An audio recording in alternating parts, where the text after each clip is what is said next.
Hello बच्चों, कैसे हो आप सब। अच्छा, इससे पहले केमिकल काइनेटिक्स का हमारा ऑलमोस्ट चैप्टर कंप्लीट हो गया है। ठीक है, मैंने आप लोगों को रेट इंटीग्रेटेड इक्वेशन वगैरह यानी समाकलित समीकरण वगैरह आप लोगों को करा दिया है। शून्य ऑर्डर भी करा दिया है और प्रथम ऑर्डर कोटि की भी करा दिया है। उससे रिलेटेड ग्राफ हो गया, उससे रिलेटेड आपके क्या हो गए, फॉर्मूला हो गए, ये चीज़ें करा दी हैं। उससे रिलेटेड आप लोगों के कुछ न्यूमेरिकल्स भी मैंने करवा दिया है। ठीक है, तो आज बचा खुचा जो भी है इस चैप्टर में वो हम कवर करते हैं और साथ साथ कुछ इंपॉर्टेंट न्यूमेरिकल्स भी देखेंगे। ठीक है, तो ध्यान दीजिएगा। हम्म, हमें क्या पढ़ना है बच्चों, हमें पढ़ना है यहाँ पे अर्हेनियस का अभिक्रिया दर का संघट्ट सिद्धांत, यानी अर्हेनियस का सिद्धांत पढ़ना है। अर्हेनियस का सिद्धांत यानी कोलिजन थियरी पढ़ना है। ठीक है, कोलिजन थियरी क्या है पहले ये समझते हैं। अगर इसके मूल अवधारणा की बात करें कि कोलिजन थियरी एग्जैक्टली किस पे काम करती है ना, क्या बताती है ये, तो ध्यान देना। कह रहा रासायनिक अभिक्रिया अभिकारक अणुओं के बीच टकराव के कारण होती है।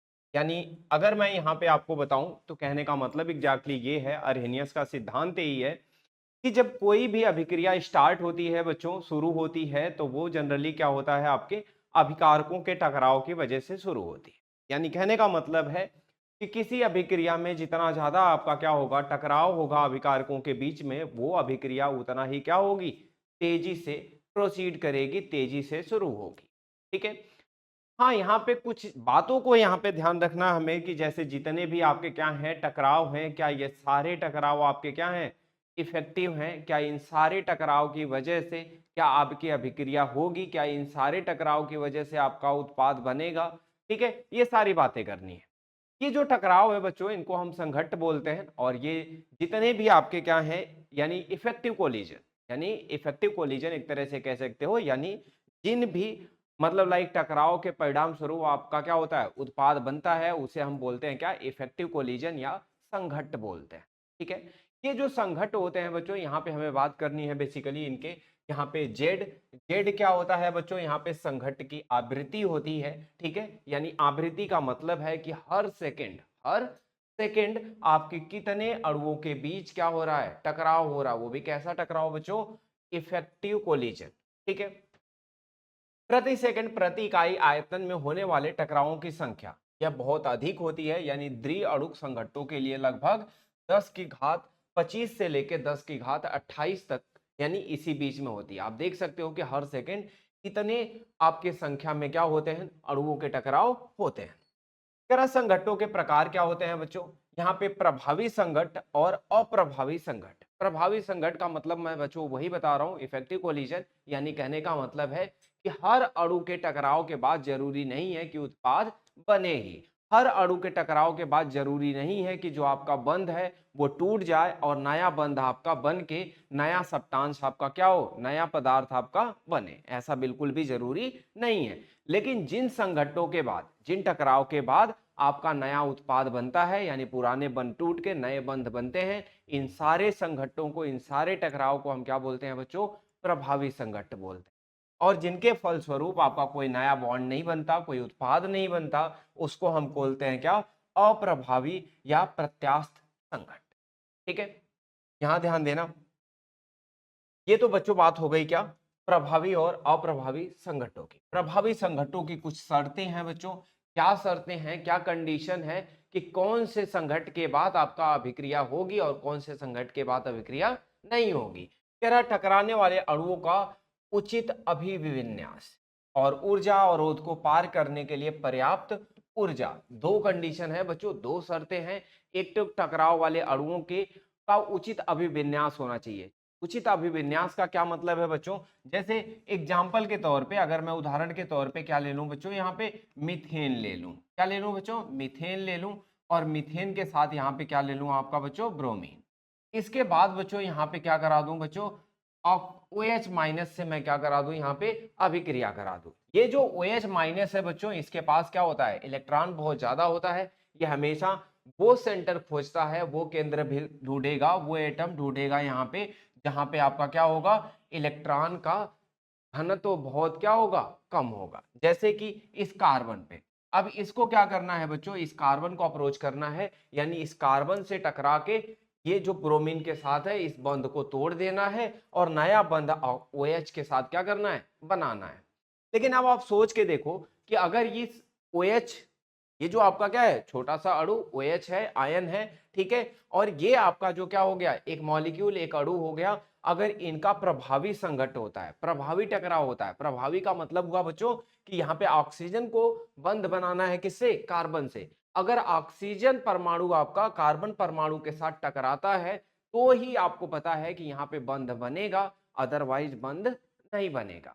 समझ आ रही है बात। अब यहाँ पे कुछ उल्टा हो जाए, जैसे ऑक्सीजन के बजाय आपका यहाँ हाइड्रोजन कार्बन से टकरा जाए, या फिर ये ऑक्सीजन इस हाइड्रोजन से टकरा जाए, या ये ऑक्सीजन इस ब्रोमीन से टकरा जाए। यानी कहने का मतलब ये है कि प्रॉपर जिस डायरेक्शन से टकराना चाहिए, जिस दिशा से टकराना चाहिए, अगर वो प्रॉपर डायरेक्शन, प्रॉपर ओरिएंटेशन से अगर टकराता नहीं है बच्चों, तो उस संघट्ट को, उस टकराव को हम प्रभावी टकराव या प्रभावी संघट्ट नहीं मानेंगे। बात समझ आ रही होगी आपको। यानी प्रभावी संघट्ट वही जहां पे उचित अभिविन्यास हो, यानी बिल्कुल उचित दिशा से ये क्या हो, टकराए। जैसे कि ऑक्सीजन परमाणु कार्बन परमाणु से ही टकराएगा, तभी यहाँ पे ऐसा संभव है कि आपका पुराना बंध टूट जाए और नया बंध ऑक्सीजन और कार्बन के बीच में बन जाए। अब इसके अलावा ऑक्सीजन और कार्बन के अलावा इनके बीच में अगर कोई भी टकराव होगा तो वहां पे कोई बंध नहीं बनेगा। तो ये बात आपको समझ आ गई होगी कि अणुओं का ठीक उसी ढंग से टकराना जिससे कि रासायनिक बंध बन सके या टूट सके, वो आपका क्या होगा बच्चों, प्रभावी संघट्ट हो। अच्छा, ऊर्जा अवरोध को पार करने के लिए पर्याप्त ऊर्जा, इसका क्या मतलब है, अणुओं के पास इतनी ऊर्जा होनी चाहिए कि वो अभिक्रिया होने के लिए आवश्यक न्यूनतम ऊर्जा, यानी जिसे हम सीमांत ऊर्जा बोलते हैं, उसको पार कर सके।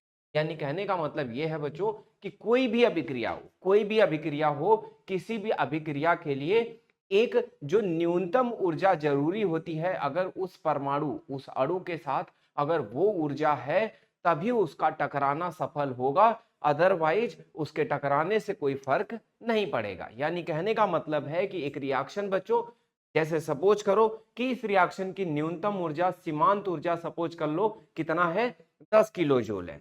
10 किलो जूल है तो जिन जिन अणुओं के पास 10 किलो जूल वाली ऊर्जा होगी, वही वही अणु अगर यहाँ पे टकराएंगे तो उसी के फलस्वरूप यहाँ पे नए बंध बनेंगे, और जिनके पास भी अगर इस न्यूनतम ऊर्जा से कम ऊर्जा हुई तो इनके टकराने का कोई फायदा नहीं होगा। इनके टकराने के फलस्वरूप बस टकराएंगे, उछल के दूसरी तरफ चले जाएंगे, यहाँ पे कोई नया बंध नहीं बनेगा, ना ही पुराना बंध टूटेगा। यानी नया बंध बनने या पुराना बंध टूटने के लिए उन अणु के टकराने से ऐसा होगा जिनके पास कम से कम वो न्यूनतम ऊर्जा या सीमांत ऊर्जा उनके पास क्या होनी चाहिए, प्रेजेंट होनी चाहिए, अवेलेबल होनी चाहिए, तभी उनके संघट्ट को हम प्रभावी संघट्ट मानेंगे। आपको इतनी बात समझ आ गई होगी कि यहाँ पे प्रभावी संघट्ट की दो शर्तें हैं, एक तो कि उनका उचित अभिविन्यास होना चाहिए, और एक तो हर उस अणु के पास पर्याप्त ऊर्जा यानी न्यूनतम सीमांत ऊर्जा होनी चाहिए जो टकरा रहे हैं, तभी हम उनके टकराव को प्रभावी संघट्ट होगा, अदरवाइज संघट्ट नहीं होगा प्रभावी। ठीक है, यानी उसके टकराने से कोई भी अभिक्रिया नहीं होने वाली। इतनी बात आपको समझ आ गई होगी। आगे चलते हैं। आगे है आपका यहाँ पे बच्चों ऊर्जा अवरोध और सीमांत ऊर्जा। अब अगर हमने इन बातों की बात की है कि सीमांत ऊर्जा क्या होती है या अवरोध ऊर्जा क्या होती है, या यहाँ पे प्रभावी संघट्ट की बात की है, तो सारे टर्म्स, सारे आपके जो पद हैं यहाँ पे, उन सबको एक एक करके समझते हैं। जैसे सीमांत ऊर्जा क्या होता है, सीमांत ऊर्जा को बच्चों हम यहाँ पे E A से दिखाते हैं। ध्यान रखना, E A जो है बच्चों, इसे एनर्जी ऑफ एक्टिवेशन बोलते हैं या एक्टिवेशन एनर्जी बोलते हैं, इसे सीमांत ऊर्जा भी बोलते हैं। वह न्यूनतम ऊर्जा जो टकराव वाले अणुओं के पास अभिक्रिया कराने के लिए अवश्य होनी चाहिए। केवल वे अणु जिनकी ऊर्जा सीमांत ऊर्जा के बराबर या अधिक होती है प्रभावी संघट्ट कर सकते हैं। यानी आप ये बात तो समझ गए होंगे कि जिन अणुओं के पास सीमांत ऊर्जा से ज्यादा ऊर्जा हो या सीमांत ऊर्जा के बराबर ऊर्जा हो, केवल वही टकराव आपका प्रभावी टकराव होगा, या केवल वही अणु प्रभावी संघट्ट कर सकते हैं या प्रभावी टकराव कर सकते हैं। ठीक है, अच्छा, अब यहाँ पे समझना क्या है, ये जो एनर्जी ऑफ एक्टिवेशन है बच्चों, सीमांत ऊर्जा है, वो क्या होता है बच्चों, वो अभिकारकों की प्रारंभिक स्थितिज ऊर्जा प्लस क्या होता है, सक्रियण ऊर्जा होती है। सीमांत ऊर्जा बच्चों ये थ्रेशोल्ड एनर्जी होती है। सीमांत ऊर्जा क्या होती है, थ्रेशोल्ड एनर्जी, यानी जैसा कि मैंने बताया कि इतनी एनर्जी अगर होगी तभी उनका टकराव क्या होगा, आपका सफल होगा, अदरवाइज नहीं। ये सक्रियण ऊर्जा होती है बच्चों। सक्रियण क्या होती है, अब मैं आपको थोड़ा सा समझाता हूं, आराम से समझना। देखो, ये जो सक्रियण ऊर्जा है, एनर्जी ऑफ एक्टिवेशन है, ये क्या होती है? तो देखो, जब भी अभिक्रिया कराने जाओगे, जब भी आप अभिकारकों का क्या करोगे, चुनाव करोगे कि इन अभिकारकों को मुझे मिला के आपको ये अभिक्रिया करानी है, उत्पाद बनाना है, तो आप जानते हो शुरुआती दौर में ही जो अभिकारकों के पास एनर्जी होगी, जो अभिकारकों के पास ऊर्जा होगी, वो ऊर्जा पूरी थ्रेशोल्ड एनर्जी के बराबर तो नहीं है, सीमांत ऊर्जा के बराबर तो नहीं है। कहने का मतलब है कि अगर मैं ये कहूं कि यहां तक जितने भी मैंने आपके लिए अभिकारक लिए हैं, उनकी एनर्जी ये है, उनकी इनिशियल एनर्जी यानी प्रारंभिक एनर्जी, प्रारंभिक ऊर्जा इतनी है, और मुझे अभिक्रिया के लिए इतनी ऊर्जा चाहिए। जिनके पास यहां तक ऊर्जा होगी वही प्रभावी संघट्ट देंगे। लेकिन भाई जो अभिकारक लिए मैंने, उनके पास केवल कितनी ऊर्जा है बच्चों, इतनी ऊर्जा है। मुझे इतनी ऊर्जा क्या करनी पड़ेगी, इनको और देनी पड़ेगी। जैसे सपोज कर लो आप कि 10 किलो जूल आपकी सीमांत ऊर्जा है, और जो अभिकारक लिए उनके अणुओं के पास आपकी केवल 7 किलो जूल एनर्जी है, ऊर्जा है। कितनी कम है बच्चों, 3 किलो जूल। ये जो 3 किलो जूल होगी वही आपकी क्या होगी, सक्रियण ऊर्जा होगी। ये बात समझ आ गई होगी, है ना, कि सक्रियण ऊर्जा क्या होती है। तो प्रारंभिक दौर में या शुरुआती दौर में जो अभिकारकों के पास आपकी ऊर्जा होती है, ठीक है, वो जितनी कम होती है आपके सीमांत ऊर्जा से, वही कम ऊर्जा जो है ना, उसी को हम सक्रियण ऊर्जा बोलते हैं। और यही सक्रियण ऊर्जा जब हम देते हैं इनको, तो ये प्रभावी संघट करना शुरू कर दे। इतनी बात समझ आ गई। तो सीमांत ऊर्जा आपके अभिकारकों की प्रारंभिक ऊर्जा और सक्रियण ऊर्जा के योग के बराबर होती है। ठीक है, अब देखो यहाँ पे एक ग्राफ है बच्चों, एक ग्राफ है जो आपको दिखा रहा है क्या, यहाँ पे जो फ्रैक्शन ऑफ क्या है, मॉलिक्यूल्स है बच्चों। यहाँ पे क्या है बच्चों, फ्रैक्शन ऑफ मॉलिक्यूल्स। अगर सही से समझो तो ये जो फ्रैक्शन ऑफ मॉलिक्यूल है बच्चों, यहाँ पे ये जो फ्रैक्शन ऑफ मॉलिक्यूल इस पे हमने ले रखा है, ये वो फ्रैक्शन ऑफ मॉलिक्यूल्स हैं जिनके पास सीमांत ऊर्जा के बराबर या उससे कम ऊर्जा अणुओं के पास है। ये वो फ्रैक्शन ऑफ अणु इस पे हम ले रहे हैं जिनके पास या तो सीमांत ऊर्जा के बराबर है या तो सीमांत ऊर्जा से ज्यादा क्या है, ऊर्जा है अणुओं के पास। वही अणु इस पे हम क्या करेंगे, दिखाएंगे। इस पे क्या है बच्चों, इस पे हमने क्या लिया है बच्चों, इस पे हमने एनर्जी लिया है, इस पे हमने अणुओं की संख्या लिया है, और इस पे हमने क्या लिया है बच्चों, ऊर्जा लिया है, एनर्जी ली।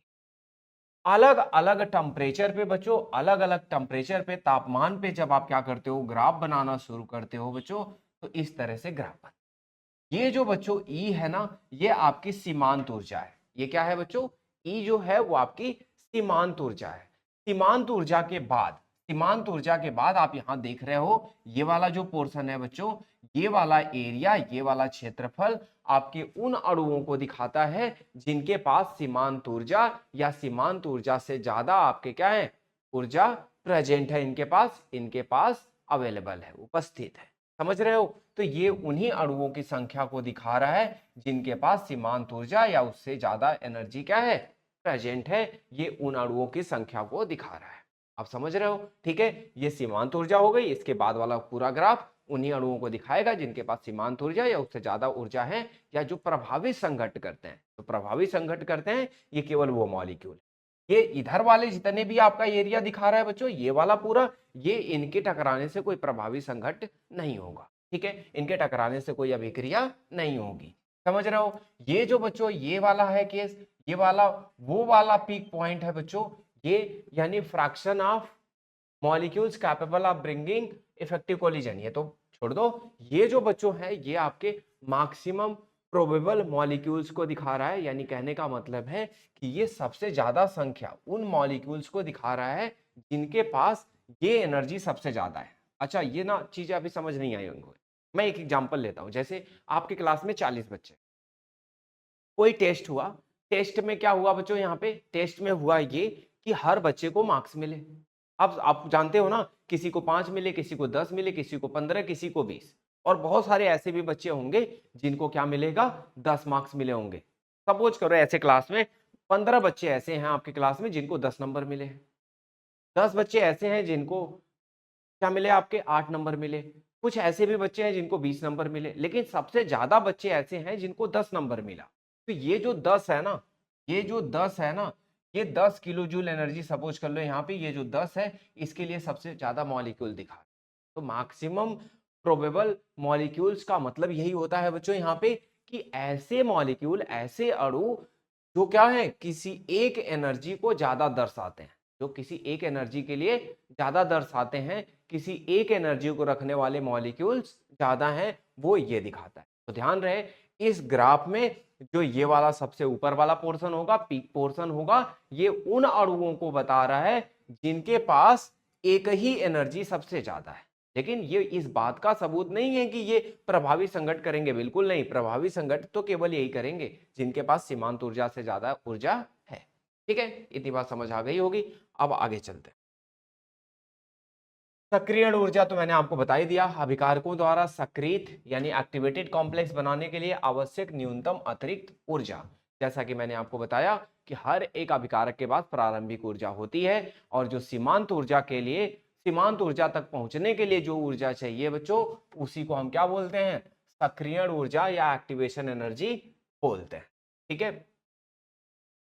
सक्रिय संकुल क्या होता है बच्चों, सक्रिय संकुल या जिसको हम बोल रहे हैं एक्टिवेटेड कॉम्प्लेक्स, ये बच्चों क्या होता है, इंटरमीडिएट में, मध्य में आपका बना हुआ क्या होता है, कोई भी आपका परमाणु हो सकता है, कोई भी पदार्थ हो सकता है। जैसे एक रिएक्शन, एक अभिक्रिया जब शुरू होती है तो जरूरी नहीं है बेटा कि यहाँ पे अभिक्रिया तुरंत रिएक्ट करके फाइनल आपका जो उत्पाद चाहिए वही बना ले, नहीं, ये एक प्रोसेस से होके गुजरती है। और जब एक प्रोसेस से होके गुजरती है तो इसका मतलब ये है कि जब अभिकारक आपका क्या करता है, अभिक्रिया करता है, एक दूसरे से टकराता है, तो बीच में एक कॉम्प्लेक्स बनता है। कॉम्प्लेक्स का मतलब है बच्चों सारे जुड़ के एक बहुत ही मिश्रण बना लेते हैं। ठीक है, मिश्रण बनाते हैं, और वो भी मिश्रण क्या होता है आपका, फिर फर्दर, फिर आगे वो क्या होता है बच्चों, टूटता है, और टूट के आपका उत्पाद देता है। तो ये जो बीच में आपका क्या बना है, कॉम्प्लेक्स बना है ना बच्चों, ये जो जटिल, ये जो जटिल स्ट्रक्चर बनी है, जटिल संरचना बनी है आपकी, ठीक है, बीच में यानी उत्पाद और अभिकारक के बीच में जो बना, उसी को हम क्या बोलते हैं बच्चों, सक्रिय संकुल बोलते हैं। ठीक है, टकराव के दौरान बना अस्थिर ऊर्जा वाली अवस्था बहुत ही कम समय तक टिकने वाला, यानी कहने का मतलब यही है बच्चों कि ये आपका टकराव के दौरान एक अस्थिर संकुल बनता है, यानी मध्य अवस्था में बनता है, जो कि बहुत ही अनस्टेबल होता है, बहुत ही कम समय के लिए होता है, जो फिर टूट के आपके उत्पाद में बदल जाता है।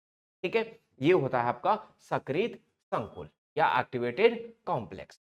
ठीक है बच्चों, अब यहां ऊर्जा प्रोफाइल की बात कर लेते हैं बच्चों। ऊर्जा प्रोफाइल क्या होती है, कैसे समझेंगे, ग्राफ वगैरह कैसे बनाएंगे, या ग्राफ वगैरह आएगा बनके तो कैसे समझेंगे। दो तरह की अभिक्रिया होती है, एक उष्माक्षेपी और एक उष्माशोषी। उष्माक्षेपी यानी कहने का मतलब है बच्चों एक्सोथर्मिक, और उष्माशोषी एंडोथर्मिक। अब यहाँ पे आप बहुत आसानी से समझ जाओगे, क्या समझोगे बेटा, यहाँ पे समझोगे ये कि जब उष्माक्षेपी होता है, इसका मतलब है यहाँ पे ऊर्जा क्या होती है बच्चों, निकलती है, ऊर्जा निकलती है, उष्मा आपकी यहाँ पे बाहर आती है। ठीक है, तो कहने का मतलब यह है कि ऐसा कोई भी अभिक्रिया जिसमें ऊर्जा निकलेगी, ऊर्जा आपकी क्या होगी, बाहर रिलीज होगी, उसे हम बोलेंगे क्या, उष्माक्षेपी। जिसमें अवशोषित होगी, जिसमें ऊर्जा आपकी क्या हो जाएगी बच्चों, अवशोषित हो जाएगी, जो ऊर्जा को ले लेगा, जिस रिएक्शन में, जिस अभिक्रिया में ऊर्जा देनी पड़ जाएगी, वो आपकी कैसी होती है, उष्माशोषी होती है। ठीक है, अब यहाँ पे उष्माक्षेपी उष्माशोषी में बच्चों क्या फर्क होता है, कहने का मतलब ये है बच्चों, यहाँ पे जो अभिकारक थे उनकी एनर्जी, उनकी ऊर्जा कम है, और उत्पाद की ऊर्जा अगर बढ़ गई तो ये उष्माशोषी है। उत्पाद की ऊर्जा अभिकारकों की ऊर्जा से अगर ज्यादा हो गई तो उष्माशोषी है, और अगर उत्पाद की ऊर्जा अभिकारक से अगर कम हो गई तो उष्माक्षेपी है। ये बात आपको समझ आ गई होगी। अब मैं ग्राफ से थोड़ा समझाता हूँ आप। जैसे ये आपका क्या हो गया बच्चों, रिएक्शन हो गई। रिएक्शन पे हमने यहाँ पे क्या लिया है बच्चों, यहाँ पे हमने ऊर्जा लिया है। ठीक है, अब ऊर्जा लिया है बच्चों, यहाँ शुरू में हमने क्या लिया है बच्चों, शुरू में हमने यहाँ पे लिया है क्या, यहाँ पे शुरू में हमने ले लिया रिएक्टेंट यानी अभिकारक ले लिया। शुरू में हमने क्या ले लिया बच्चों, अभिकारक ले लिया। अभिकारक की ऊर्जा इतनी है, ठीक है, और आपको पता है ना कि ये आपकी जो है, ये सीमांत ऊर्जा है। ये क्या है बच्चों, सीमांत ऊर्जा है। मतलब जब तक ये इतनी ऊर्जा नहीं होगी तब तक आपको प्रभावी संघटन नहीं होगा और अभिक्रिया शुरू नहीं होगी। इसका मतलब यहां से यहां तक, कहां तक बच्चों, यहां से यहां तक, इस बीच में ये जो ऊर्जा होगी बच्चों, ये होगी सक्रियण ऊर्जा यानी ई। ये क्या होगी बच्चों? सक्रियण ऊर्जा होगी। ठीक है, यानी जो ऊर्जा हमें देनी पड़ रही है कहां तक पहुंचाने के लिए? सीमांत ऊर्जा तक पहुंचाने के। अब यहां पे बनता है बच्चों क्या? सक्रियत संकुल बनता है यानी एक्टिवेटेड कॉम्प्लेक्स। अब जब बच्चों ये बीच में मध्य अवस्था में बनता है ना, तो ये आपको पता है ना बहुत थोड़े टाइम के लिए होता है। ये टूट के क्या बनता है? उत्पाद में बनता है। और जब उत्पाद में बनता है बच्चों, तो उत्पाद की एनर्जी मेजर करना। उत्पाद की एनर्जी सपोज कर लो बच्चों, हमने यहाँ पे मेजर कर लिया, उत्पाद की एनर्जी इतनी आई। अब देख रहे हो आप, ये आपके अभिकारक की एनर्जी थी, ये आपके उत्पाद की एनर्जी है। उत्पाद की एनर्जी क्या हो गई? कम हो गई। किससे? अभिकारक से उत्पाद की एनर्जी क्या हो गई? कम हो गई। कितनी कम हो गई बच्चों? ये आपको दिखा रहा है यहां से। इतना आपका क्या है? इतना उत्पाद की एनर्जी में क्या हो गया? गैप हो गया बच्चों। ये जो गैप हुआ है बच्चों, यही आपका क्या है? डेल्टा एच है। अब क्या हुआ? अभिकारक का क्या है? ज्यादा है। समझ रहे हो आप बात? अभिकारक का ऊर्जा क्या है?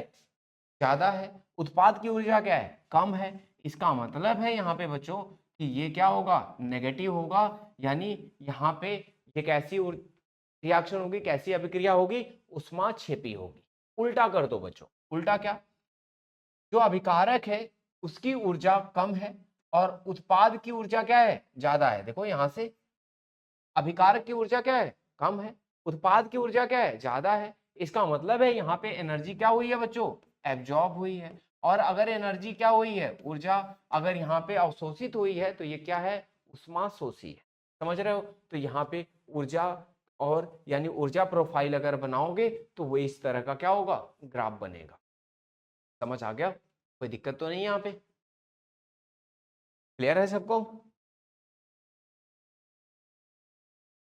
ये हो गया बच्चों क्या? ऊर्जा प्रोफाइल। ऊर्जा प्रोफाइल की अगर बात करें, यहाँ पे क्या है आपका? सक्रियण ऊर्जा है और अभिक्रिया दर का संबंध। सक्रियण ऊर्जा और अभिक्रिया दर का संबंध।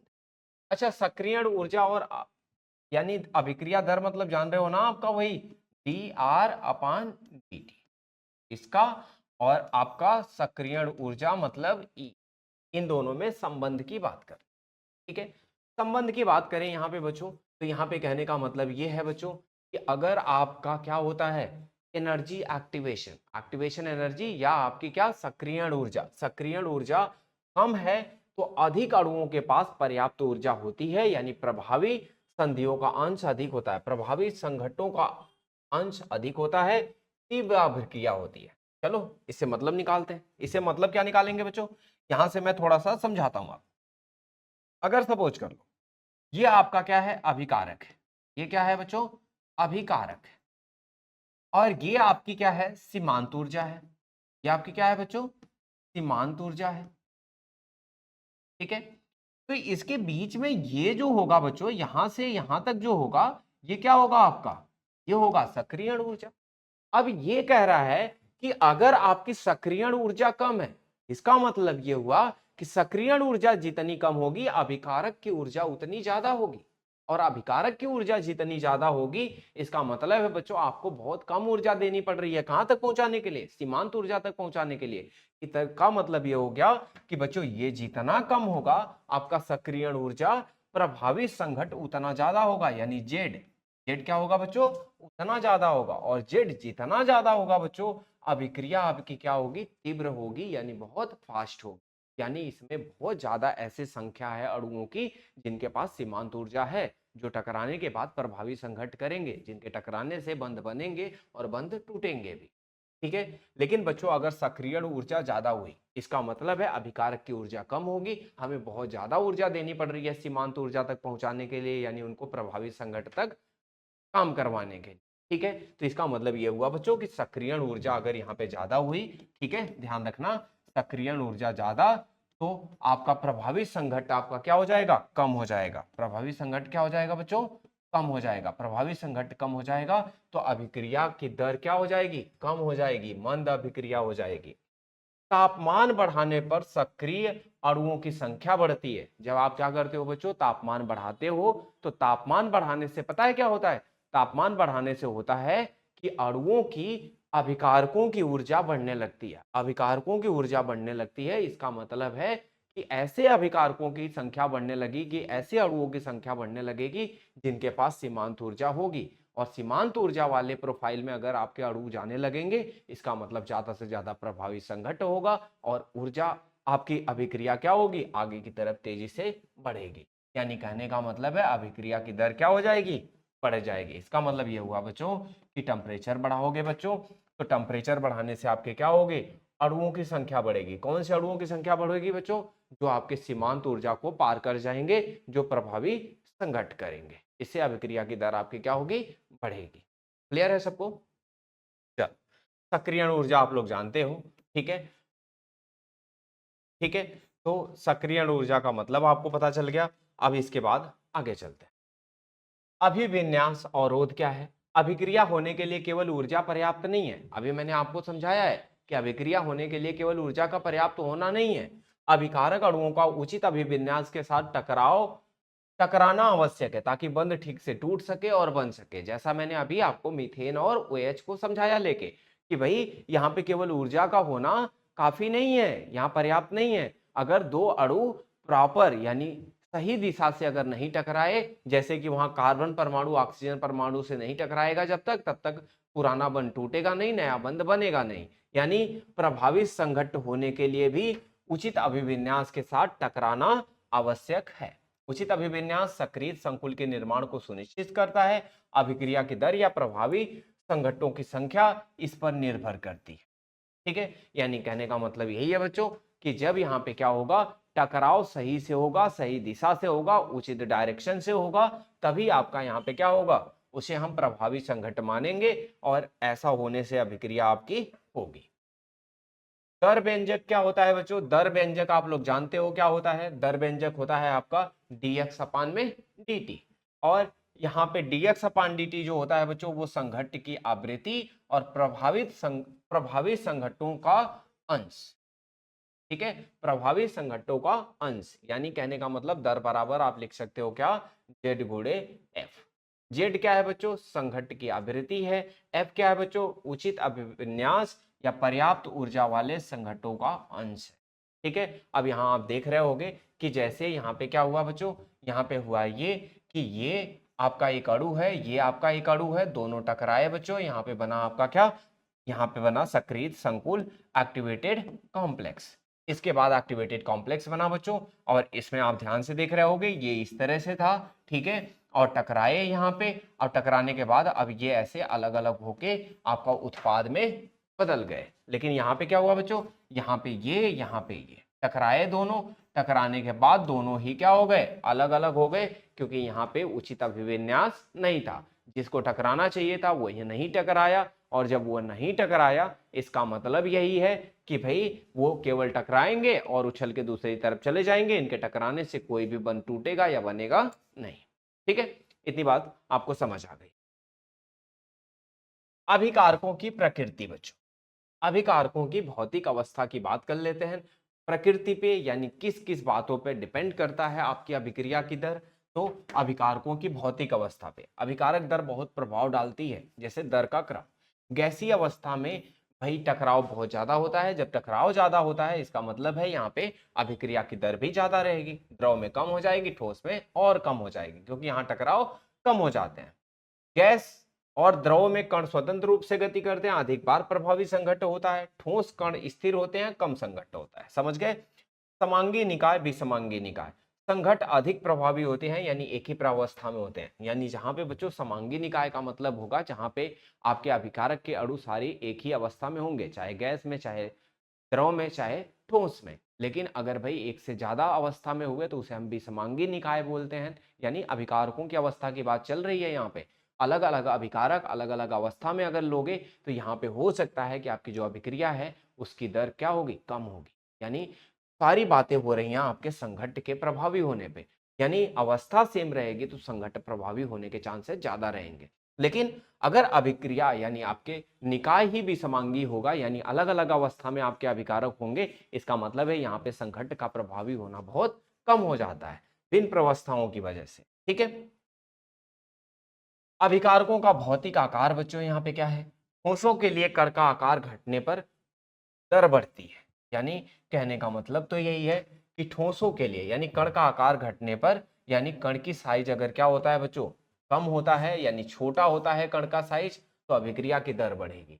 छोटा आकार, बड़ा पृष्ठीय क्षेत्रफल, अधिक संघनन। यानी कहने का मतलब है भाई कि जो टकराना है जिसको अगर उसका साइज छोटा होगा, उसका आकार छोटा होगा, तो भाई वो बड़े पृष्ठीय क्षेत्रफल से ज्यादा बार टकराएगा, ज्यादा बार टकराएगा, जितना ज्यादा संघट्ट होगा उसमें से प्रभावी संघट्ट होने के चांसेस बढ़ जाते हैं।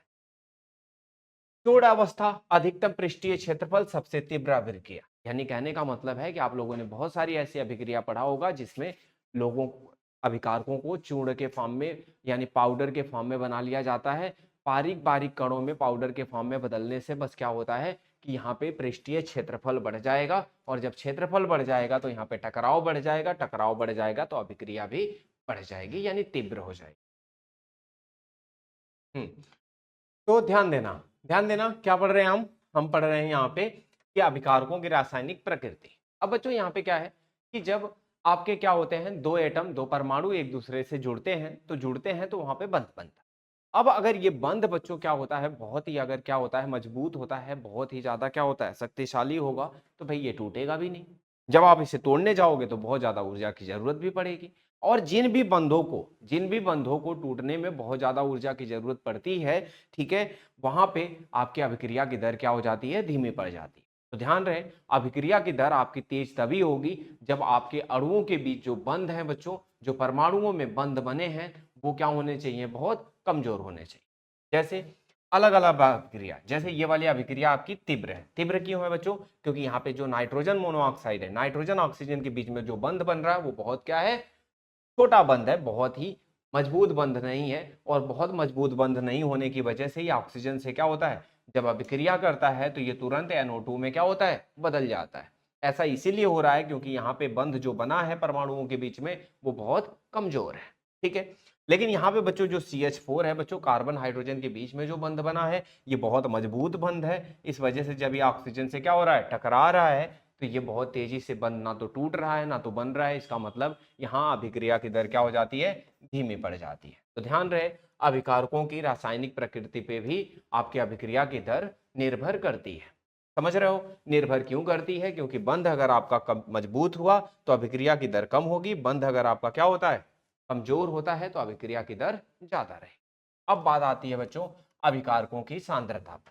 सांद्रता जानते हो आप लोग, भाई जब शुरुआत करोगे रिएक्शन आप, तो उस टाइम में अभिकारकों की जो सांद्रता होगी वो सबसे ज्यादा होगी। अब जब सांद्रता सबसे ज्यादा होगी तो शुरू में टकराव भी बहुत ज्यादा होंगे।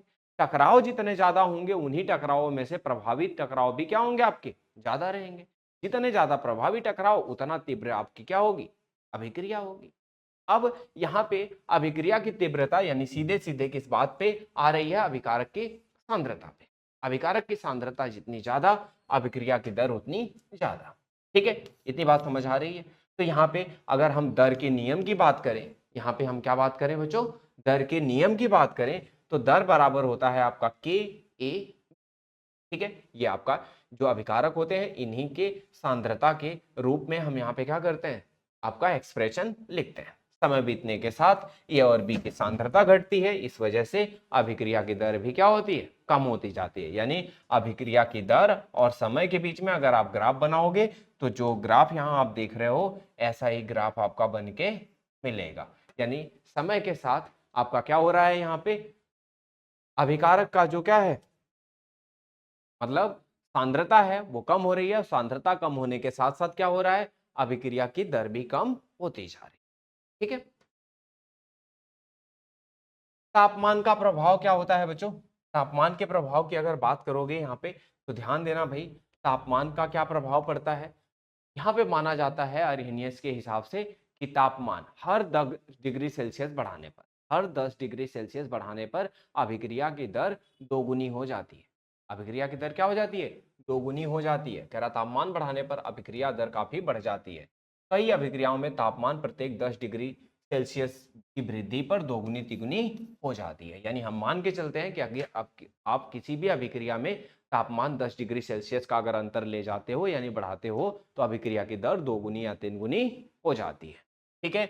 10 डिग्री सेल्सियस के अंतर वाले तापमानों पर स्थिरांकों का अनुपात यानी म्यू जो है बच्चों वो क्या है, अनुपात है। क्या बच्चों, ये जो दर स्थिरांक होता है आपका, यानी यहाँ पे आपने ले लिया क्या T+10 और यहाँ पे ले लिया K, ये अनुपात है। KT आपका तापमान है, T पर स्थिरांक है, T+10 ये क्या है स्थिरांक है। समझ रहे हो? यहाँ से बस एक ही बात याद रखनी है कि तापमान बढ़ाने पर अभिक्रिया की दर बढ़ती है। 10 डिग्री सेल्सियस बढ़ाने पर तापमान 10 डिग्री सेल्सियस बढ़ाने पर अभिक्रिया की दर दोगुनी हो जाती है।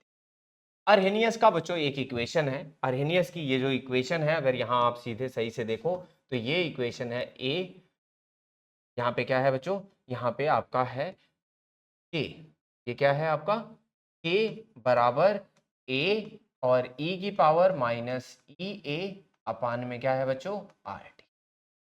ठीक है, अच्छा एक बात ध्यान देना, ये जो के है बच्चों ये दर स्थिरांक है, ये जो के है बच्चों ये क्या है वेग, मतलब वेग स्थिरांक कह सकते हो या दर स्थिरांक कह सकते हो। तो के यहाँ पे क्या है दर स्थिरांक है। ये बच्चों यहाँ पे क्या है, ये आपका अर्हेनियस फैक्टर है। अर्हेनियस फैक्टर यानी आप कह सकते हो पूर्ण घातांकी गुणांक, यानी संघट्टों की आवृत्ति कह सकते हो। यहाँ पे क्या कह सकते हो बच्चों, संघट्टों की आवृत्ति कह सकते हो ए, यानी फ्रीक्वेंसी फैक्टर है, वैसे आवृत्ति गुणांक है ऐसा कह सकते हो। यानी कहने का मतलब ये है कि जितना ज्यादा टकराव होगा ए की वैल्यू उतनी ज्यादा होगी, प्रभावी टकराव जितना ज्यादा होंगे ए की वैल्यू उतना ज्यादा होगी, प्रभावी टकराव जितने कम ए की वैल्यू उतना कम होगी। अब यहाँ पे बच्चों ए क्या है, ई आपकी सक्रियण ऊर्जा है जो कि आप जानते हो। आर क्या है बच्चों, सार्वत्रिक गैस स्थिरांक है बच्चों, और टी आपका क्या हो गया तापमान हो गया, लेकिन बच्चों हमेशा किसमें केल्विन में ही रखना, ये बात ध्यान रहे।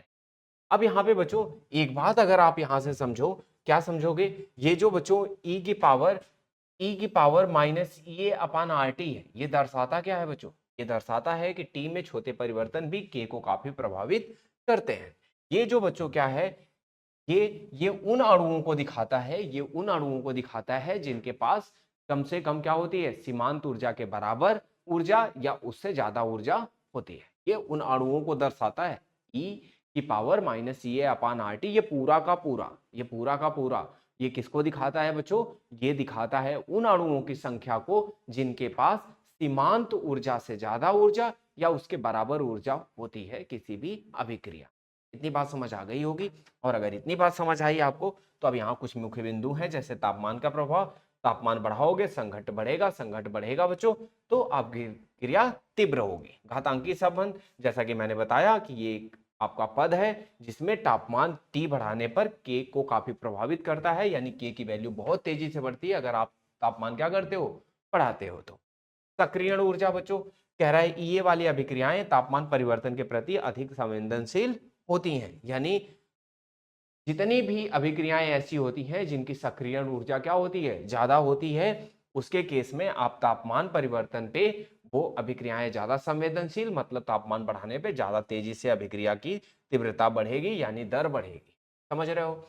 लघुगणकीय रूप की बात करूं बच्चों यहाँ पे, तो आप लोगों को थोड़ी बहुत बातें सीखनी है। क्या सीखनी है, ध्यान से लॉग वगैरह सीखा आप लोगों ने, उन सब का काम आने वाला है। आपने यहाँ पे बच्चों क्या लिखा था, के बराबर लिखा है आपने क्या ए ई की पावर माइनस ई ए अपान में यहाँ पे क्या बच्चों आर टी। अब आर टी है, दोनों तरफ बच्चों लॉग ले लिया जाए, दोनों तरफ लघुगणक ले लिया जाए तो ये हो जाता है बच्चों क्या लॉग ई, और ये के हो जाएगा बच्चों, यहाँ हो जाएगा लॉग, ये हो जाएगा ए, और यहाँ ई की पावर हो जाएगा माइनस ए बटा आर टी।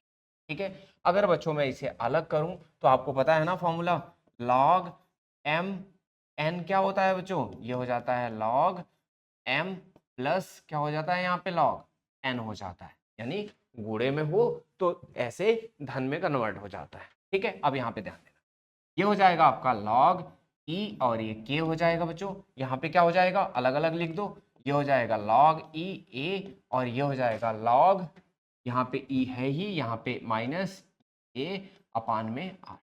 आप लोगों को बच्चों सिखाया होगा मैंने, क्या सिखाया होगा कि ये जो लॉग ई और ई होता है ये क्या हो जाता है 1 हो जाता है। इसका मतलब है कि आप यहाँ पे क्या लिखोगे बच्चों ई के, यहाँ पे क्या लिखोगे लॉग ई ए लिखोगे, और यहाँ पे हो जाएगा ई ए अपान में क्या हो जाएगा बच्चों आर। क्या इतनी बात समझ आई? अगर यहां तक समझ आया तो एक बात और ध्यान देना, क्या ध्यान दोगे, एक और फॉर्मूला लॉग ई एक्स बराबर क्या होता है 2.303 लॉग, यहाँ पे 10 हो जाता है और यहाँ पे, ठीक है। ये सारी बातें आप लोगों को सिखाई हुई हैं, बस अब यही चीजें यहाँ पे अप्लाई करें। अब क्या करें बच्चों, इसको बदल दें अगर, तो ये हो जाएगा 2.303 और यहाँ हो जाएगा log 10 और यहाँ हो जाएगा log, यहाँ पे भी वही बात हो जाएगी। देखो 2.303 यहाँ हो जाएगा log, यहाँ 10 हो जाएगा, यहाँ पे अगर बात करें बच्चों तो यहाँ पे तो आपका ऐसे ही रहेगा ई ए अपान में। अब बच्चों क्या करें, 2.303 से अगर पूरा हम क्या कर दें, भाग दे दें पूरी तरफ, यहां से कट जाएगा, यहाँ कट जाएगा, इसके नीचे आ जाएगा, तो ये हो जाएगा आपका log 10k हो जाएगा, ये हो जाएगा आपका log 10k हो जाएगा, और यहाँ हो जाएगा आपका कितना हो जाएगा, यहाँ हो जाएगा आपका ई ए अपान में 2.303 आर। समझ आ गई होगी बात, ये आपका क्या हो गया, फार्मूला हो गया। समझ गए, यही फार्मूला आपको क्या करना है, याद रखना है। इस फार्मूले के बिना आपका कोई काम नहीं चलेगा। क्या इतनी बात समझ आई, यहाँ तो कोई दिक्कत तो नहीं है पूरे डेरिवेशन में, क्लियर है यहाँ तक? अगर यहाँ तक क्लियर है तो बस थोड़ी बात और कर लेते हैं। आरेखीय निरूपण, अरहेनियस आलेख, ठीक है। log 10 vs 1/t, log 10 vs 1/t करोगे अगर आप, यहाँ पे 1 में टेम्परेचर करोगे, ठीक है, log 10, तो ढाल आपका क्या हो जाएगा, यानी आप कहने का मतलब है ये ऐसे ही ग्राफ दिखाएगा, और यहाँ जो ग्राफ होगा ये आपका अंतःखंड होगा, ये जो अंतःखंड होगा बच्चों ये क्या होगा, log a होगा। देखो आपने क्या फॉर्मूला बनाया, आपने फॉर्मूला बनाया log k बराबर log a, है ना, माइनस ई ए अपान में 2.303 आर टी बनाया, यही बनाया ना। तो ये जो है आपका, यहाँ पे हम क्या ले लेंगे, यहाँ पे तो हम ले लेंगे भाई log k ले लेंगे, यहाँ पे क्या ले लेंगे, यहाँ पे ले लेंगे log k, ठीक है। यहाँ पे क्या लेंगे बच्चों, ये तो आपका log a हो गया, ये क्या हो गया, अंतःखंड हो गया y एक्सिस पे, y अक्ष पे, और ये क्या हो जाएगा, ये हो जाएगा बच्चों इसकी जो ढाल होगी, ढाल 1/t का क्या होगा, जो भी गुणांक होता है वही हो जाएगा। तो यहाँ पे आपका ढाल जो आएगा फ्लो, वो कितना हो जाएगा बच्चों, ये हो जाएगा ई ए अपान में 2.303, ठीक है। ये हो जाएगा आपका क्या, आपका ढाल हो जाएगा। अच्छा, ढाल का अगर पता चल गया बच्चों, तो ये आपका क्या हो गया, एक ग्राफ हो गया। ग्राफ भी अगर आपको समझ आ गया, अब यहाँ देख लेते हैं दो तापमान रूप क्या होते हैं। फॉर्मूला तो यहाँ डायरेक्ट लिखा हुआ है, लेकिन फिर भी मैं आपको थोड़ी सी बात बता देता हूँ कि ये फॉर्मूला आया कैसे। ये फॉर्मूला आता है बच्चों कैसे, आप यहाँ पे टेम्परेचर T1 ले लो, तो आपको पता है ना टेम्परेचर बदलने पे K की वैल्यू बदल जाती है। अगर टेम्परेचर T1 है तो आपका वेग स्थिरांक यानी दर स्थिरांक क्या होगा, K1 होगा। दर स्थिरांक यहाँ K1 हो गया, टेम्परेचर ये हो गया। आप भाई इसके लिए इक्वेशन लिखो, आप क्या लिखोगे बच्चों, यहाँ लिखोगे कि log K1 बराबर, यहाँ लिखोगे क्या, log A माइनस, यहाँ लिखोगे क्या, ई ए अपान में 2.303 आर, और यहाँ लिखोगे क्या, T1, ठीक है। ये इक्वेशन 1 कर दो बच्चों। अब इसी तरह से अगर आपका टेम्परेचर क्या हो जाता है, T2 हो जाता है, और दर स्थिरांक K2 हो जाता है, तो यहाँ पे क्या हो जाएगा, यहाँ पे हो जाएगा आपका log, यहाँ पे हो जाएगा K2, और ये हो जाएगा बच्चों क्या, log A, और यहाँ हो जाएगा ई ए, और यहाँ हो जाएगा 2.303, और ये हो जाएगा आपका इक्वेशन 2 हो गई। इन दोनों इक्वेशन को अगर बच्चों क्या करोगे आप, डिवाइड कर दो। इन दोनों इक्वेशंस को अगर क्या करोगे आप, डिवाइड करोगे, तो ध्यान देना थोड़ा सा, यहाँ पे हो जाएगा आपका क्या, log K2, ठीक है, log K2, दोनों को क्या कर दे बच्चों, सबट्रैक्ट कर देते हैं। दोनों इक्वेशन को क्या कर दें, देखो दोनों इक्वेशन को क्या कर दें, दोनों इक्वेशन को सबट्रैक्ट कर देते हैं। दोनों इक्वेशन को अगर आप सबट्रैक्ट करोगे यहाँ पे, तो सबट्रैक्ट करते ही यानी दूसरी में से पहली को कर दो सबट्रैक्ट, सबट्रैक्ट करते ही आपको मैं एक बार और लिख देता हूँ, log K2 माइनस क्या हो जाएगा बच्चों, log K1 हो जाएगा, log K2 माइनस K1 हो जाएगा। और दूसरी तरफ क्या हो जाएगा बच्चों, दूसरी तरफ तो आपने लिखा है log A, और ये क्या है आपका ई ए अपान में 2.303 आर, यहाँ पे क्या हो जाएगा T2, इसमें से माइनस करना है, क्या माइनस करना है बच्चों, यहाँ से आपका माइनस करना है, क्या माइनस करना है, log यहाँ पे क्या माइनस करना है, लॉग आपका के, लॉग के कह रहा हूँ, यहाँ पे आपका दूसरा वाला क्या होगा, यहाँ पे होगा आपका लॉग ए माइनस, और यहाँ पे ई ए अपान में 2.303 आर, और यहाँ पे क्या होगा, T1 था ना, ये T1, ठीक है। अब इन दोनों को माइनस कर दो, log K2 अपान K1 है बच्चों, इसे पता है log क्या लिख दोगे, log K2 अपान में K1 लिख दो, और यहाँ क्या आ जाएगा बच्चों, log A से log A तो खत्म हो जाएगा, और ये वाला माइनस माइनस प्लस हो जाएगा, तो यहाँ पे आप क्या ले लेना, EA अपान में 2.303 R ले लेना, और यहाँ आ जाएगा आपका क्या, यहाँ आ जाएगा आपका T1, और यहाँ आ जाएगा आपका क्या, इतनी बात तो आपको समझ आ गई होगी। यही आपका क्या बना, फॉर्मूला बना। यही फॉर्मूला आपका यहाँ पे लिखा हुआ है कि दो अलग अलग तापमानों पर आपको अगर यहाँ पे क्या आता है, सक्रियण ऊर्जा वगैरह कैलकुलेट करने के लिए आता है, निकालने के लिए आता है, तो आप इसे यूज करके इस तरह से आप चीजों को क्या करोगे, निकालोगे। इतनी बात क्लियर है सबको, कोई दिक्कत तो नहीं। यहाँ पे मैं आज आप लोगों को सारे डेरिवेशंस वगैरह तो करा ही दूंगा, ठीक है। यहाँ तक कोई दिक्कत किसी को, कुछ भी नहीं ना। चल, अगर यहां तक कोई किसी को दिक्कत नहीं है तो अब इसके बाद हमें बात करनी है, बहुत ज्यादा नहीं बचा आपका, ठीक है, 2-3 चीजें और बची हुई हैं।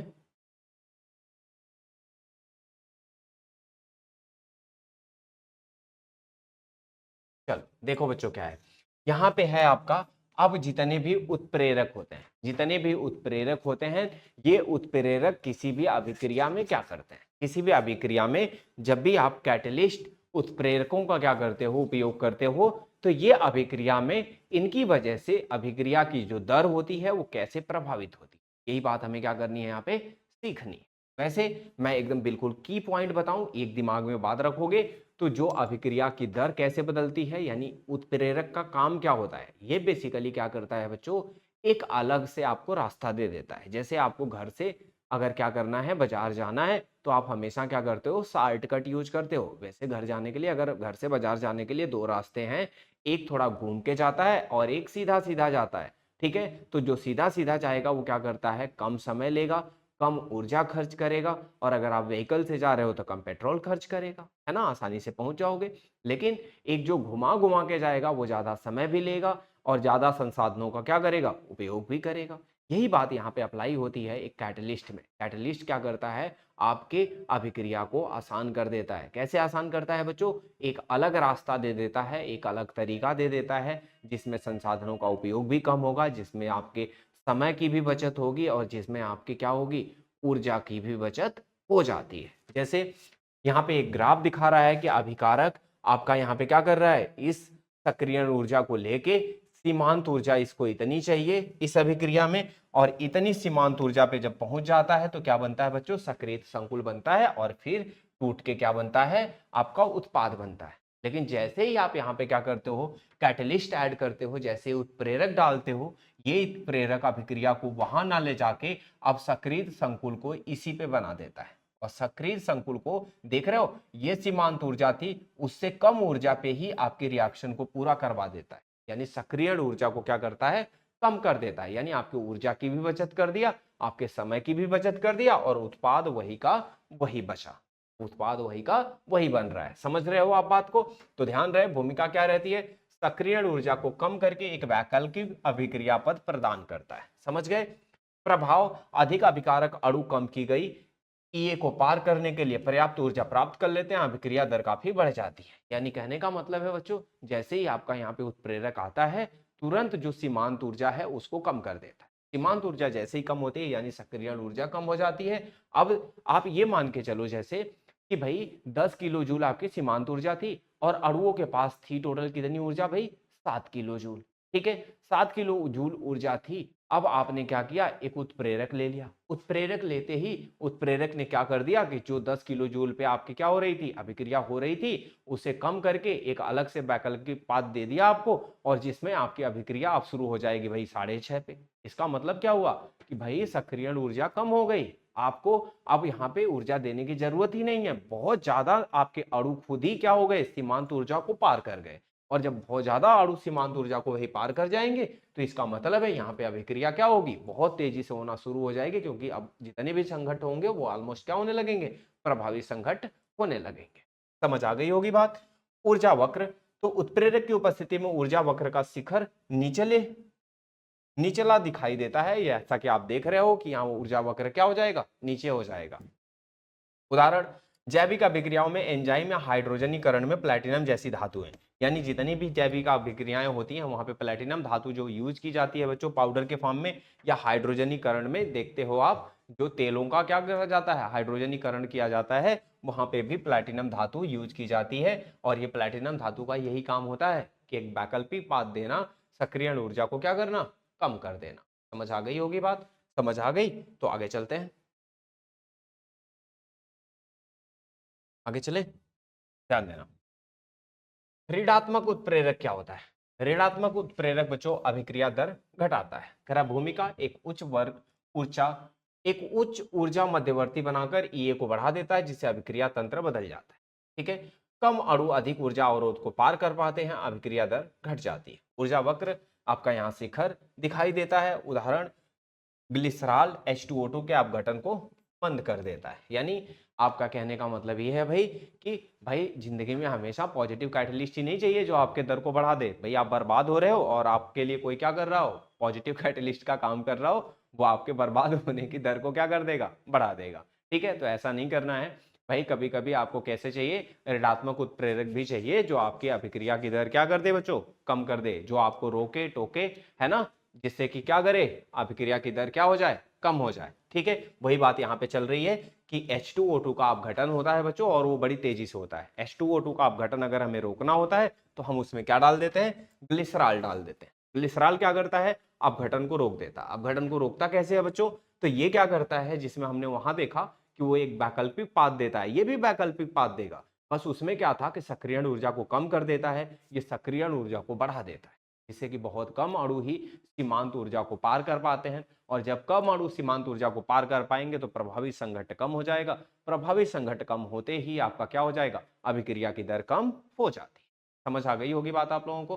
ठीक है, क्लियर है। तो यानी जिंदगी में ऋणात्मक उत्प्रेरक के साथ साथ यानी पॉजिटिव कैटलिस्ट के साथ साथ नेगेटिव कैटलिस्ट का होना भी क्या है, बहुत जरूरी है। ठीक है, ये तो बात हो गई बच्चों यहाँ पे। अब मुख्य अंतर देख लेते हैं। विशेषता, धनात्मक उत्प्रेरक, ऋणात्मक उत्प्रेरक करता क्या है, ये पे क्या प्रभाव डालता है, अभिक्रिया दर पे क्या डालता है और तंत्र पे क्या डालता है, तो आप समझ रहे हो। धनात्मक उत्प्रेरक क्या करता है बच्चों, सक्रियण ऊर्जा को कम कर देता है। सक्रियण ऊर्जा कम होने से आपकी क्या होती है, अभिक्रिया दर बढ़ जाती है। आपको पता है ना, सक्रियण ऊर्जा कम होने से अभिक्रिया दर क्या हो जाती है, बढ़ जाती है। और वैकल्पिक निम्न ऊर्जा पथ देता है आपको, यानी कम ही ऊर्जा पे आपकी रिएक्शन पूरी करवा देता है। लेकिन यही बच्चों अगर हम ऋणात्मक उत्प्रेरक की बात करें तो ऋणात्मक उत्प्रेरक क्या करता है बच्चों, सक्रियण ऊर्जा को क्या करता है, बढ़ाता है। क्या करता है बच्चों, सक्रियण ऊर्जा को बढ़ा देता है। सक्रियण ऊर्जा को बढ़ाने से आपके जो सीमांत ऊर्जा को पार करके मॉलिक्यूल होते हैं, अणु होते हैं, वो नहीं जा पाते। अभिक्रिया की दर आपकी क्या हो जाती है, कम हो जाती है। और जब अभिक्रिया की दर कम हो जाती है इसका मतलब यहाँ पे उच्च ऊर्जा मध्यवर्ती बनाता है, यानी यहाँ पे एक जो वैकल्पिक पाथ देता है बच्चों वो उच्च ऊर्जा वाला पाथ देता है, जिसकी वजह से रिएक्शन की क्या होती है, तीव्रता कम हो जाती है, यानी मंद पड़ जाती है। समझ गए। तो ये तो क्या हो गया, अंतर हो गया। मुख्य अंतर किसमें बच्चों, आपके धनात्मक उत्प्रेरक और ऋणात्मक उत्प्रेरक में। ठीक है, तो उत्प्रेरक साम्यावस्था को प्रभावित नहीं करते बल्कि उसे प्राप्त होने की गति बदल देते हैं। धनात्मक उत्प्रेरक उद्योगों में अभिक्रियाओं को तेज करने के लिए व्यापक रूप से उपयोग किया जाता है और ऋणात्मक उत्प्रेरक यौगिकों को स्थिर करने के लिए उपयोग किए जाते हैं। यानी कहने का मतलब है बच्चों, हर किसी का अपना अलग अलग विशेषता है, अलग अलग इंपॉर्टेंस है। क्या है, यहाँ पे जो उत्प्रेरक होते हैं बच्चों ये कभी साम्यावस्था यानी इक्विलिब्रियम को कभी नहीं छेड़ते। कहने का मतलब ये है ये कि एक अभिक्रिया अगर 50% पूरा होने के बाद साम्यावस्था में आ जाती है तो उत्प्रेरक डालने से भी वो 50% खत्म होने पे आपके उसी टाइम पे क्या हो जाएगी, साम्यावस्था में आ जाएगी। यहाँ बस अभिक्रिया की क्या होती है, जो लगा हुआ समय होता है वो कम हो जाता है बच्चों या बढ़ जाता है। यानी समय स्पीड बढ़ती है बच्चों, अभिक्रिया की दर बढ़ती है, ना कि अभिक्रिया के किसी और चीजों में छेड़छाड़ बिल्कुल नहीं करता। और धनात्मक उत्प्रेरक की बात करें बच्चों यहाँ पे तो इसका उपयोग आपके अभिक्रियाओं के उन अभिक्रियाओं में किया जाता है जैसे कि आपके उद्योगों वगैरह में व्यापक रूप से किया जाता है अभिक्रिया दर बढ़ाने के लिए, ताकि तेजी से वो समय बच जाए। और ऋणात्मक उत्प्रेरक बच्चों हमेशा वहां पे किया जाता है जहां पे यौगिकों को क्या करना हो, सुरक्षित रखना हो, यानी इनका क्या होता है, जो विघटन वगैरह होता है उनको रोकने के लिए, ताकि आगे विघटन ना हो, इसलिए वहां पे क्या यूज किया जाता है, ऋणात्मक उत्प्रेरक किया जाता है, जैसे खाद्य परिरक्षक वगैरह में यहाँ पे किया जाता है। इतनी बात आप लोगों को समझ आ गई। अगर यहां तक आप लोगों को समझ आ गया तो ध्यान रहे भाई कि चैप्टर का पूरा कंसेप्ट हो गया है। चैप्टर का जितना भी कंसेप्ट था बच्चों, ये केमिकल काइनेटिक्स का यानी रासायनिक बलगतिकी का यहाँ पे कंसेप्ट पूरा होता है। आप लोगों की जिम्मेदारी है कि आप लोग पूरी वीडियो सही से देख डालो और सारे कंसेप्ट रिवाइज कर डालो, ठीक है। इसके बाद अब कल वाली क्लास में मैं आप लोगों के इससे रिलेटेड जितने भी न्यूमेरिकल्स हैं इंपॉर्टेंट, वो सारे करवा के इसे खत्म करूँ, ठीक है। तो आप लोगों की जिम्मेदारी बनती है, लापरवाही बिल्कुल नहीं करोगे भाई, सही से पढ़ाई करो और चीजें टाइम टाइम से, ठीक है। इसके बाद मैं न्यूमेरिकल आप लोगों को कराता हूँ, चैप्टर खत्म हो जाएगा, नया चैप्टर हम ट्यूसडे से स्टार्ट भी कर लेंगे। चलो बच्चों, मिलते हैं फिर अगली क्लास में, बाय बाय।